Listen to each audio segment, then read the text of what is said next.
a lot of my deconstruction started was this encounter at the IHOP where all my adult children, we somehow got them all together at the same time and we had breakfast. Maybe, I think maybe it was at night, but we had breakfast together at IHOP because it was, it's just a comforting place and comfort food. And And the best time to have breakfast is at night. that's right. Just say it. Yeah. So we, and so all three of my, I have a picture of them, and it's not in the book, but um, I have a picture of them at that IHOP, and they were sitting across from me. And my wife and I were on this side, and they were talking politics or something. We never talked politics or religion because I was a pastor and they were pastors' kids, and but they love politics and so on now. And I think they were talking politics, but one thing I realized is all of a sudden they were teaching me Mm. something.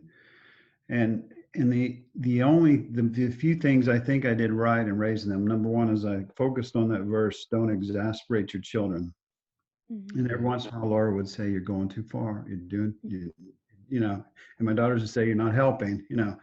and I try not to exasperate them to lose the relationship. But the other thing was that we try to teach them to think for themselves. And so I said, this is, I'm a pastor, I have this certainty in this belief system, but you have to have your own beliefs. So we try to teach them to think for themselves. I try to teach my girls especially to be brave. And so then I found myself at IHOP and going, wow, at least this happened.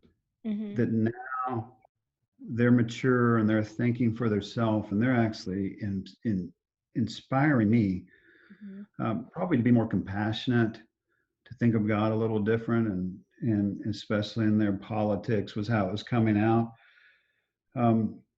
So it was funny. Then, maybe a few months later, we're getting a little further down the road, and we're going to change some of our beliefs.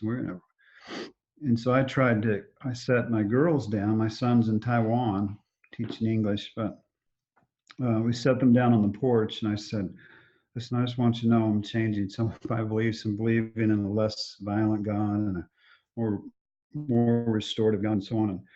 And they just kind of looked at me like, we've been waiting for you, Dad, And my daughter told me if you'd moved to a bigger town, you'd probably be, And so they're like, there's no shock in their eyes. It's just kind of like, yeah, we've been waiting for you. Thanks for coming. We're glad you're along on the ride now. We've been there for a while. That was exciting and refreshing. But certainly, you can't control your children, right? That you have to just do what you can to nurture them and encourage them.